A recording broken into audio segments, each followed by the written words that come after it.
Sunflower Valley is a bright and creative roll and write strategy game where you will use special dice to draw the most prosperous mountain valley. Use dice to build houses in the valley, connect them with railroads, breed happy sheep, and plant sunflowers near the mountains. Your aim is to bring all this together and create the most harmonious valley. The first player rolls all 6 dice to create a common pool for the round. The players take turns to draft one of the dice, claim a color by placing the picked die on a free colored space, and draw the symbol from it in a hex of the same color on their sheet. Sometimes you may attract new villagers to your valley.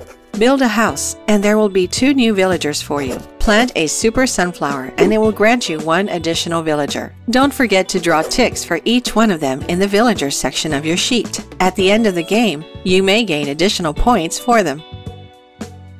If none of the free colors on the playing board are available on your sheet, you must still choose a die and claim a color with it. Instead of drawing the corresponding symbol, you must draw a sunflower on any free hex on your sheet. You still get a new villager if you choose a super sunflower. Don't let the symbols on the dice limit your creativity. Draw the symbols your own way and use the waiting time between your turns to make your pictures unique and detailed. Feel free to share your Sunflower Valley sheets in your social media with the hashtag Sunflower Valley, and we'll repost the best of them on our sites. When there are no more free spaces on the playing board, the next player rolls the dice again, and the game goes on. The game ends when there are no free hexes on the player's sheets. Let's see who has the best valley. Gain 3 victory points for each pair of a house and a sheep. They may be either adjacent, or you may transport a sheep from one village to another by a railroad. Each sheep can be paired with only 1 house. You may have 2 or more of them on adjacent hexes. They are considered a flock of sheep then. If at least 1 sheep in the flock can be paired with a house, then any other sheep in the flock could be paired with that house instead. The same thing is with 2 or more adjacent houses. If a sheep can be paired with a house in such a settlement, it can be paired with any other house in that settlement instead.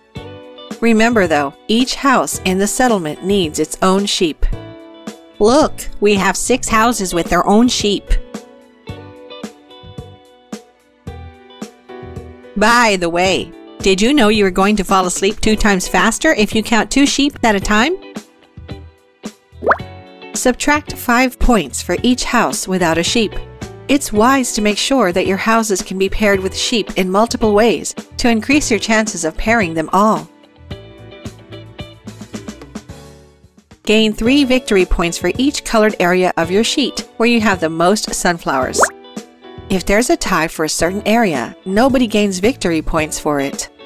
Gain as many victory points for each mountain hex as there are sunflowers on adjacent hexes. Don't know what to do? Climb the mountain and count sunflowers. Gain 5 victory points if you have the most villagers. Gain 3 victory points if you are the player with the second largest number of villagers. Gain the Valley Express bonus for houses connected to each other with at least 2 railroads. The amount of victory points depends on how many houses or settlements are connected. Sum all the victory points you've gained. The player with the most victory points wins. In case of a tie, the player with the most houses wins. If there's still a tie, look for the most sunflowers, and then for the most villagers. Ready to play? Grab a marker and one of 8 sets of sheets marked with any letter. Each player picks 1 sheet from the set. Make sure all players have sheets with the same letters. Place all 6 dice and the playing board reference side up in the middle of the table. Each player randomly takes an unused player sheet and looks at the picture of the town on the right. Then the player finds that picture on the reference and draws their first house on the same hex of their sheet. Turn the reference sheet over, so the playing board is up now. Each player adds their first 2 villagers to the villagers section of their sheet for the house they've just drawn. The youngest player gets the first player token and rolls 6 dice. Grab a marker and draw your perfect valley.